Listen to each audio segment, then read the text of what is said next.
Queue న్యూస్లో పనిచేయటకు senior video editors కావాలను సంప్రదించవలసిన నెంబర్లు 8688926084. ఇక స్టాక్ మార్కెట్లు ఢమాల్. ఒక్క రోజులో 15 లక్షల కోట్ల రూపాయల సంపద ఆవిరైపోయింది. సెన్సెక్స్ 2222, నిఫ్టీ 660 పాయింట్లు డౌన్ అయిపోయింది. భయపెట్టిన అమెరికా ఆర్థిక మాంద్యం వార్తలు, జపాన్ రేట్ హైక్ నిర్ణయాలు, ఇక ఎఫెక్ట్ చూపిన ఇజ్రాయెల్ ఇరాన్ ఘర్షణ వాతావరణం.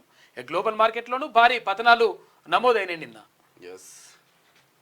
ఇన్వెస్టర్లకు స్టాక్ మార్కెట్లు చుక్కలు చూపించాయి. కన్నీరు తెప్పించాయి. 2 రోజుల హాలిడేస్ తర్వాత తిరిగి సోమవారం ఓపెన్ అయిన దేశీయ స్టాక్ మార్కెట్లని కుప్పకూలాయి. Sensex, Nifty, bank Nifty, mid cap ఇండెక్స్లు సహా దాదాపు అన్ని సెక్టార్ల స్టాక్ భారీగా క్రాష్ అయిపోయినాయి. సర్వనాశనం అయిపోయింది. అయితే ఎందుకు ఇట్లా అయిపోయినాయంటే ఇన్వెస్టర్లు మండే బ్లాక్ మండేగా మిగిలిపోయింది. అమెరికాను ఆర్థిక మాంద్యం చుట్టుముడుతుందన్న వార్తలు, జపాన్ తీసుకున్న రేట్ హైక్ నిర్ణయాలు, ఇజ్రాయెల్ ఇరాన్ మధ్య నెలకొన్న యుద్ధ వాతావరణం మార్కెట్ను షేక్ చేసింది. ఇక నిఫ్టీ ఏకంగా 2.5% పైగా పతనమైంది. 660 పాయింట్ల నష్టంతో ముగిసింది.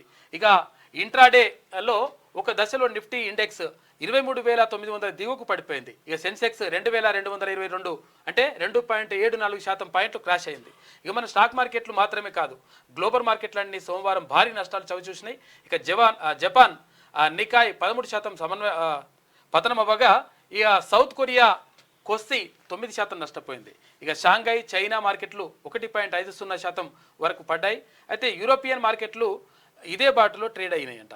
ఇక యుఎస్ డౌ జోన్స్, తర్వాత నాస్డాక్, S&P ఇండెక్స్లు కూడా 3% వరకు నష్టపోయినాయంట. మొత్తం మీద నిన్న స్టాక్ మార్కెట్లు డమాల్ ఉన్నాయి. ఇక్కడ బుల్లు తర్వాత ఇవన్నీ ఉంటాయి కదా, దాని మీద ఇది వచ్చి క్యూ న్యూస్లో పనిచేయటకు సీనియర్ వీడియో ఎడిటర్స్ కావాలను సంప్రదించవలసిన నెంబర్లు 8688926084.